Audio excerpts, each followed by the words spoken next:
Karnataka public ಶಾಲೆಗಳ ಹೆಸರಲ್ಲಿ ಸರ್ಕಾರಿ ಶಾಲೆಗಳನ್ನು ಬಂದ್ ಮಾಡಲಾಗ್ತಾ ಇದೆಯಾ? ರಾಜ್ಯದ 25,000ಕ್ಕೂ ಹೆಚ್ಚು ಸರ್ಕಾರಿ ಶಾಲೆಗಳಿಗೆ ಬೀಗ ಜಡಿಯಲಾಗ್ತಾ ಇದೆಯಾ? ಸರ್ಕಾರದ ನೀತಿಯನ್ನು ಖಂಡಿಸಿ ಫ್ರೀಡಂ ಪಾರ್ಕ್ನಲ್ಲಿ ಪ್ರತಿಭಟನೆ. ಸರ್ಕಾರದ ನೀತಿ ಕರ್ನಾಟಕದ ಪಬ್ಲಿಕ್ ಶಾಲೆಗಳ ಹೆಸರಲ್ಲಿ ಸರ್ಕಾರಿ ಶಾಲೆಗಳನ್ನು ಬಂದ್ ಮಾಡುವಂತ ಹುನ್ನಾರ ನಡೀತಿದೆ ಅಂತ ವಿದ್ಯಾರ್ಥಿ ಸಂಘಟನೆ ಈಗ ಪ್ರತಿಭಟನೆ ಮಾಡ್ತಿರೋದು. AIDSO ಸಂಘಟನೆ.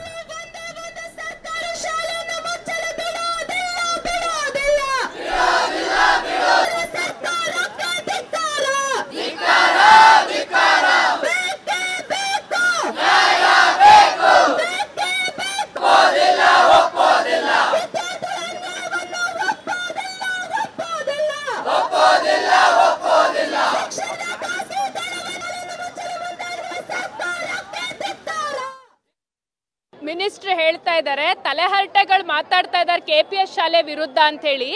ತಲೆಹರಟೆ ಯಾರು ಮಾಡ್ತಾ ಇದ್ದಾರೆ ಸರ್? ಈ ದೇಶದ ಈ ರಾಜ್ಯದ ವಿದ್ಯಾರ್ಥಿಗಳು ಒಂದು ಸರ್ಕಾರಿ ಶಾಲೆನೂ ಮುಚ್ಚಬೇಡಿ ಅಂತ ಅನ್ನೋದು ನಿಮಗೆ ತಲೆಹರಟೆ ಆದ್ರೆ ನಾವು ನಿಮ್ಮ ತಲೆಹರಟೆ ಕಂಟಿನ್ಯೂ ಮಾಡ್ತೀವಿ. ನಾವು ಸರ್ಕಾರಿ ಶಾಲೆನ ಡಿಮ್ಯಾಂಡ್ ಮಾಡೋದು ನಿಮಗೆ ತಲೆಹರಟೆ ಆದ್ರೆ ನಾವು ತಲೆಹರಟೆ ಮಾಡ್ತೀವಿ. ಇವತ್ತು ನೂರಾರು ಜನ ವಿದ್ಯಾರ್ಥಿಗಳು ಬೆಂಗಳೂರಲ್ಲಿ ಸೇರಿದ್ದಾರೆ ಸರ್. ಚನ್ನಪಟ್ಟಣದ ಆರ್ಡರ್ ಆಲ್ರೆಡಿ ಬಂದಿದೆ. 100 ಶಾಲೆ 100 ಮಕ್ಕಳು 80 ಮಕ್ಕಳು ಇರೋಂಥ ಶಾಲೆನ ಇದು ಮ್ಯಾಗ್ನೆಟ್ ಹೀರ್ಕೊಳ್ಳುತ್ತಂತೆ. ಯಾವ್ದು ಸರ್ ಮಾತಾಡ್ತಾರೆ ಇವರು? 6,000 KPS ಅಂತ ಹೇಳಿ ದೊಡ್ಡದಾಗಿ ಮಾತಾಡ್ಕೊಂಡು 40,000 ಶಾಲೆ ಮುಚ್ತಾರೆ ಅಂದ್ರೆ ನಾವು ತಲೆಹರಟೆ ದೊಡ್ಡದಾಗೆ ಮಾಡ್ತೀವಿ ಸರ್, ದೊಡ್ಡದಾಗೆ ತಲೆಹರಟೆ ಮಾಡ್ತೀವಿ. ಇವತ್ತು AIDSO ಸಾಂಕೇತಿಕ ಪ್ರತಿಭಟನೆ ಮಾಡ್ತಾ ಇರೋದು ಸರ್. ನಮ್ಮ ರಾಜ್ಯದ ವಿದ್ಯಾರ್ಥಿಗಳು ಇವಾಗ ಇಡೀ ರಾಜ್ಯದಾದ್ಯಂತ ಹಳ್ಳಿಗೆ ಹೋಗಿ 50 ಲಕ್ಷ ಸಹಿಗಳನ್ನ ಸಂಗ್ರಹಿಸಿ ಒಂದೇ ಒಂದು ಸರ್ಕಾರಿ ಶಾಲೆನೂ ಕೂಡ ಮುಚ್ಚೋಗಬಾರ್ದು ಅಂತೇಳಿ ಹೋರಾಟ ಮಾಡಿದ್ವಿ ಸರ್. ಇದೇ ಫ್ರೀಡಂ ಪಾರ್ಕಲ್ಲಿ ಸರ್ಕಾರದ ಅಧಿಕಾರಿಗಳನ್ನ ಕರೆದು 50 ಲಕ್ಷ, ಅದು ಕೂಡ ಜನಗಳು ಹೇಳಿದ್ದು ನಮ್ಮ ಊರಿಗೆ ಒಂದು ಶಾಲೆ ಉಳಿಬೇಕು ಅಂತ, ಅದನ್ನು ಸರ್ಕಾರಕ್ಕೆ ಸಲ್ಲಿಸಿದೀವಿ. ಇವಾಗ ಇವರು ಆವಾಗ ಸದನದಲ್ಲೇ ಏನು ಹೇಳಿದ್ರು ಅಂದರೆ ಒಂದೇ ಒಂದು ಸರ್ಕಾರಿ ಶಾಲೆನೂ ಕೂಡ ಮುಚ್ಚೋದಿಲ್ಲ ಅಂತ ಹೇಳಿದ್ರು. ಇವಾಗ ಸರ್ ಹಿಂಬಾಗಿಲಿನಿಂದ ಬರೀ 10ಕ್ಕಿಂತ ಕಡಿಮೆ ಅಲ್ಲ, 30ಕ್ಕಿಂತ ಕಡಿಮೆ ಅಲ್ಲ, 80 ಜನ 100 ಜನ ಇರೋವಂಥ ಶಾಲೆಗಳನ್ನ ನೋಟಿಫಿಕೇಶನ್ ಬಿಟ್ಟಿದ್ದಾರೆ. ಹಸಿ ಸುಳ್ಳು ಹೇಳ್ತಾ ಇದ್ದಾರೆ. ಇವತ್ತು ಏನಂತ ಹೇಳಿದ್ರೆ ಮಕ್ಕಳ ತಾವಾಗ ಬಂದು ಸೇರ್ಕೋತಾರೆ ಅಂತೇಳಿ. ಚನ್ನಪಟ್ಟಣದಲ್ಲಿರೋ ಸರ್ಕ್ಯುಲರ್ ಅಲ್ಲಿ ಎತ್ತು ತೋರಿಸುತ್ತೆ 80-100 ಜನ ಇರೋಂಥ ಮಕ್ಕಳನ್ನ ವಿಲೀನ ಮಾಡಿ KPS ಶಾಲೆ ತೆಗೀರಿ ಅಂತೇಳಿ. ಆಮೇಲೆ ಎಂತ ಬರ್ಬಾರ್ದಾಗೋಗಿದೆ ಸರ್ ಸರ್ಕಾರ.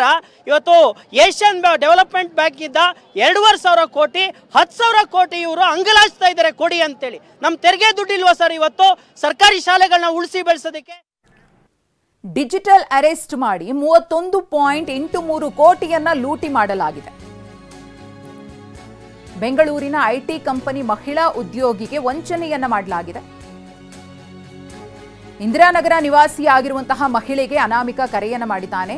2024 ಸೆಪ್ಟೆಂಬರ್ 15ರಂದು ಅನಾಮಿಕ ಕರೆ ಮಾಡಿ ಅವರಿಂದ ಹಣವನ್ನು ಲಪಟಾಯಿಸಿದ್ದಾನೆ. ಸತತ 8 ತಿಂಗಳ ಕಾಲ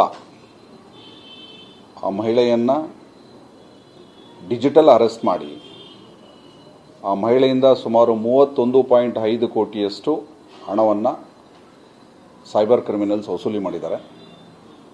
ಸೊ ಇತ್ತೀಚೆಗೆ ಅವರಿಗೆ ರಿಯಲೈಸ್ ಆಗಿದೆ ನನಗೆ ಇವರು ಮೋಸ ಮಾಡ್ತಾ ಇದ್ದಾರೆ, ನಾನು ಮೋಸ ಹೋಗಿದ್ದೀನಿ ಅಂತ.